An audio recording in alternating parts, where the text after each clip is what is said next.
कौने डगरिया गइले राम हो बतई दो रैया।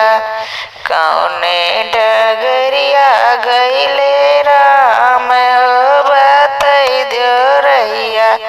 पहली विपत्तियावन के घर ही में परी गवा। पहली विपत्तियावन के घर ही में परी गवा। दशरथ कई होई गे मुक्ति धाम हो बतई दो रैया। दशरथ कई होई गे मुक्ति धाम हो बतई दो रैया। कौने डगरिया गइले राम हो बतई दो रैया। दूसरी विपत्तियावन के रैया में परी गवा।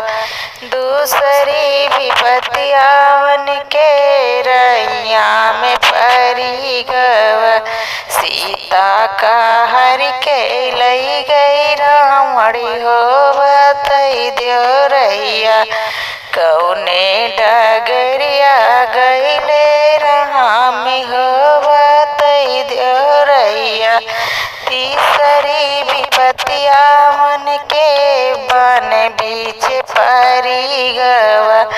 तीसरी विपत्तियावन के बन बीच परी गवा। सीता का हर कई लई गई रावणी हो बतई दो रैया। सीता का हर कई लई गई रावणी हो बतई दो रैया।